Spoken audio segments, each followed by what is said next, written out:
नमस्कार, प्रांजल ज्ञान गंगा में आप सभी का स्वागत है। हम संक्षिप्त महाभारत का पाठ कर रहे हैं, जिसमें कि द्रोण पर्व चल रहा है। कल हमने कथा में द्रोणाचार्य द्वारा भृतक्षत्र, धृष्टकेतु, क्षेत्रधर्मा का वध तथा चेकितान आदि अनेकों वीरों की पराजय की कथा को पढ़ा था। आज हम महाराज युधिष्ठिर का घबराकर भीमसेन को अर्जुन के पास भेजना तथा भीम का अनेकों धृतराष्ट्र पुत्रों को मारकर अर्जुन के पास पहुंचने की कथा को पढ़ेंगे। संजय ने कहा, राजन, जब आचार्य पांडवों के व्यू को इस प्रकार जहां तहां से रोधने लगे तो पांचाल, सोमक और पांडव वीर वहां से दूर भाग गए। अब धर्मराज युधिष्ठिर को अपना कोई सहायक दिखाई नहीं देता था। उन्होंने अर्जुन को देखने के लिए सब ओर निगाह दौड़ाई, किंतु उन्हें ना तो अर्जुन दिखाई दिए और न सात्यकी ही। इस प्रकार बहुत देखने पर भी जब उन्हें नरश्रेष्ठ अर्जुन दिखाई न दिए और न उनके गांडीव धनुष की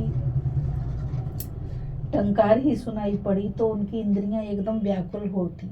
वे एकदम शोक में डूब गए और भीमसेन को बुलाकर उनसे कहने लगे, भैया भीम, जिसने रथ पर चढ़कर अकेले ही देवता, गंधर्व और असुरों को परास्त कर दिया था, आज तुम्हारे उस छोटे भाई अर्जुन का मुझे कोई चिन्ह दिखाई नहीं दे रहा। धर्मराज को इस प्रकार घबराते देखकर भीमसेन ने कहा, राजन, आपकी ऐसी घबराहट तो मैंने पहले कभी नहीं देखी और ना सुनी है। पहले जब कभी हम लोग दुख से अधीर उठते थे तो आप ही हमें दिलासा दिया करते थे। महाराज, इस संसार में ऐसा कोई काम नहीं जिसे मैं ना कर सकूं अथवा असाध्य मानकर छोड़ दूं। आप मुझे आज्ञा दीजिए और मन में किसी प्रकार की चिंता ना कीजिए। तब युधिष्ठिर ने नेत्रों में जल भरकर दीर्घ निश्वास लेकर कहा, भैया देखो, श्री कृष्ण द्वारा रोषपूर्वक बजाए जाते हुए 5 जन्य शंख का शब्द सुनाई दे रहा है। इससे मुझे निश्चय होता है कि तुम्हारा भाई अर्जुन आज मृत्यु शैया पर पड़ा हुआ है और उसके मारे जाने पर श्री कृष्ण संग्राम कर रहे हैं। यही मेरे शोक का कारण है। अर्जुन और सात्यकी की चिंता मेरी शोकाग्नि को बार बार भड़का देती है। देखो, उनका मुझे कोई भी चिन्ह दिखाई नहीं दे रहा। इससे यही अनुमान होता है कि उन दोनों के मारे जाने पर श्री कृष्ण युद्ध कर रहे हैं। भैया, मैं तुम्हारा बड़ा भाई हूँ, यदि तुम मेरा कहा मानो तो जिधर अर्जुन और सात्यकी ही गए हैं उधर ही तुम जाओ। तुम सात्यकी का ध्यान अर्जुन से भी बढ़कर रखना। वह मेरा प्रिय करने के लिए दुर्गम और भयंकर भारतीय सेना को लांघकर अर्जुन की ओर गया है। कच्चे पक्के योद्धा तो विशाल वाहिनी के पास भी नहीं फटक सकते। यदि तुम्हें श्री कृष्ण, अर्जुन और सात्यकी सकुशल मिल जाएं तो सिंहनाद करके मुझे सूचित कर देना। भीमसेन ने कहा, महाराज, जिस रथ पर पहले ब्रह्मा, महादेव, इंद्र और वरुण सवारी कर चुके हैं उसी पर बैठकर श्री कृष्ण और अर्जुन गए हैं। इसलिए यद्यपि उनके विषय में कोई खटके की बात नहीं, तो भी मैं आपकी आज्ञा शिरोधार्य करके जा रहा हूँ। भैया, आप किसी प्रकार की चिंता ना करें, मैं उन पुरुष सिंहों से मिलकर आपको सूचना दूंगा। धर्मराज से ऐसा कहकर वहां से चलते समय महाबली भीमसेन ने धृष्टद्युम्न से कहा, महाबाहो, महारथी द्रोण जिस प्रकार सारी युक्तियां लगाकर धर्मराज को पकड़ने पर तुले हुए हैं, मैं तुम्हें मालूम ही है। इसलिए मेरे लिए जितना आवश्यक यहाँ रहकर महाराज की रक्षा करना है, उतना अर्जुन के पास जाना नहीं है। यही बात अर्जुन ने भी मुझसे कही थी, किंतु अब मैं महाराज की आज्ञा के सामने कुछ नहीं कर सकता। जहाँ मरना समय जयद्रथ है वहीं मुझे जाना होगा। धर्मराज की आज्ञा मुझे बिना किसी प्रकार की आपत्ति किए माननी होगी। मैं भी अर्जुन और सात्यकी जिस रास्ते से गए हैं उसी से जाऊंगा। सो अब तुम खूब सावधान रहकर धर्मराज की रक्षा करना। तब धृष्टद्युम्न ने भीमसेन से कहा, पार्थ, आप निश्चिंत होकर जाइए, मैं आपके इच्छा अनुसार ही सब काम करूंगा। द्रोणाचार्य संग्राम में धृष्टद्युम्न का वध किए बिना किसी प्रकार धर्मराज को कैद नहीं कर सकेंगे। यह सुनकर महाबली भीमसेन अपने बड़े भाई को प्रणाम कर उन्हें धृष्टद्युम्न की देख रेख में छोड़कर अर्जुन की ओर चल दिए। चलती बार राजा युधिष्ठिर ने उन्हें हृदय से लगाया और उनका सिर सूंघा। भीमसेन के चलते समय फिर 5 जन्य की घोर ध्वनि हुई। त्रिलोकी को भयभीत करने वाले उस भयंकर शब्द को सुनकर धर्मराज ने फिर कहा, देखो, श्री कृष्ण का बजाया हुआ यह शंख पृथ्वी और आकाश को गुंजा रहा है। निश्चय ही मेरा भाई अर्जुन किसी संकट में पड़ा है। श्री कृष्णचंद्र कौरवों के साथ युद्ध कर रहे हैं, इसलिए भैया भीम तुम जल्दी ही अर्जुन के पास जाओ। अब भीमसेन शत्रुओं पर भी अपनी भयंकरता प्रकट करते हुए चल दिए। वे अपने धनुष की डोरी को खींचकर बाणों की वर्षा करते हुए कौरव सेना के अग्रभाग को कुचलने लगे। उनके पीछे पीछे दूसरे पांचाल सोमकवीर भी बढ़ने लगे। तब उनके सामने दुशल, चित्रसेन, कुंडवेदी, विभीषंती, दुर्मुख, दुस्सह, विकर्ण, शल, विंद, अनुविंद, सुमुख, दिग्रबाहु, सुदर्शन, वृंदारक, सुहस्त, सुषेण, दिग्रलोचन, अभय, रुद्रकर्मा, सुवर्मा और दुर्विमोचन आदि आपके पुत्र अनेकों सैनिकों और पदातियों को लेकर आए और उन्हें चारों ओर से घेर लिया। किंतु भीमसेन बड़ी तेजी से उन्हें पीछे छोड़कर द्रोण की सेना पर टूट पड़े तथा उसके आगे जो गज सेना थी उस पर बाणों की झड़ी लगा दी। पवन कुमार भीम ने बात ही बात में उस सारी सेना को नष्ट कर डाला। जिस प्रकार वन में शरभ के गर्जने पर मृग घबरा कर भाग जाते हैं, इसी प्रकार वे सब हाथी भयंकर चिंगार करते हुए इधर उधर भागने लगे। इसके बाद उन्होंने फिर बड़े जोर से द्रोणाचार्य की सेना पर धावा किया। आचार्य ने उन्हें आगे बढ़ने से रोका तथा मुस्कुराते हुए एक बाण द्वारा उनके ललाट पर चोट की। फिर वे बोले, भीमसेन, मुझे जीते बिना अपनी शक्ति द्वारा तुम शत्रु की सेना में प्रवेश नहीं कर सकोगे। तुम्हारा भाई अर्जुन तो मेरी अनुमति से ही घुस गया था, किंतु तुम मुझे पार होकर इसमें नहीं घुस सकोगे। गुरु की आवाज़ सुनकर भीमसेन की आंखें क्रोध से लाल हो गईं और उन्होंने निर्भय होकर कहा, ब्रह्मबंधो, अर्जुन ने आपकी अनुमति से रणांगण में प्रवेश किया हो, ऐसी बात नहीं है। वह तो ऐसा दुर्धर्ष है कि इंद्र की सेना में भी घुस सकता है। मेरा भाई वह आपका बड़ा आदर करता है, ऐसा करके उसने आपका मान ही बढ़ाया है।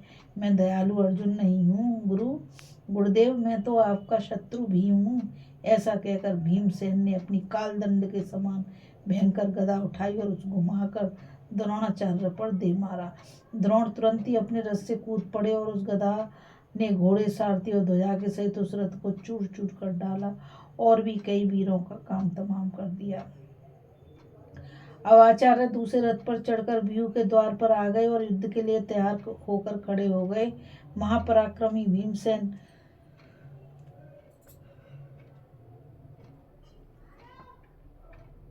क्रोध में भरकर अपने सामने खड़ी हुई रथ सेना पर बाणों की वर्षा करने लगे। इस सेना में जो आपके महारथी पुत्र थे, वे भीमसेन के बाणों से नष्ट होते हुए भी उन पर विजय प्राप्त करने की लालसा से बराबर युद्ध करते रहे। अब दुशासन ने क्रोध में भरकर भीमसेन का काम तमाम कर देने के विचार से उन पर एक अत्यंत तीक्ष्ण लोहमयी रथ शक्ति फेंकी, किंतु भीमसेन ने बीच ही में उस महाशक्ति के दो टुकड़े कर दिए। फिर उन्होंने 3 तीखे बाणों से कुंडभेदी, सुषेण और दिग्रलोचन इन 3 भाइयों को मार डाला। आपके वीर पुत्र इस पर भी लड़ते ही रहे। इतने में ही उन्होंने महाबली, वृंदारक तथा अभय, रुद्रकर्मा और दुर्विमोचन का भी काम तमाम कर दिया। तब आपके पुत्रों ने उन्हें चारों ओर से घेर लिया और उन पर बाणों की झड़ी लगा दी। भीमसेन ने हंसते हंसते आपके पुत्र विंद, अनुविंद और सुवर्मा को यमराज के घर भेज दिया। फिर उन्होंने आपके शूरवीर पुत्र सुदर्शन को घायल कर दिया।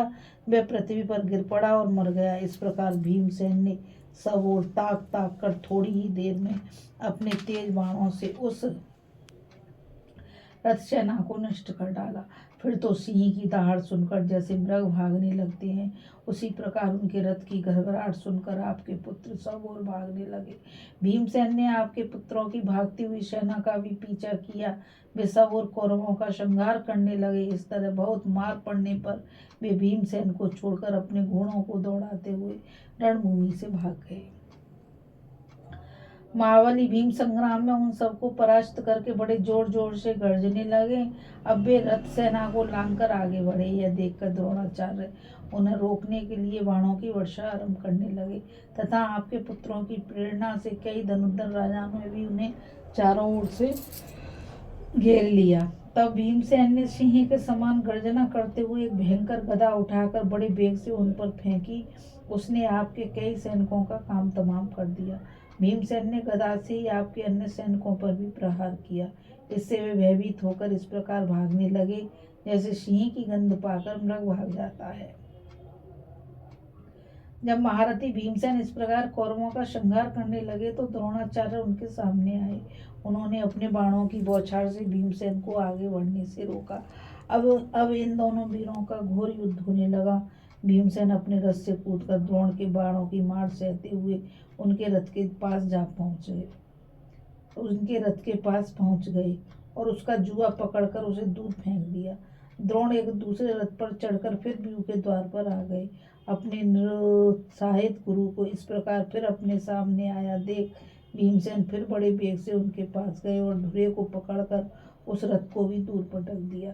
इसी तरह भीमसेन ने अनासाई द्रोणाचार्य के 8 रथ फेंक कर नष्ट कर दिए।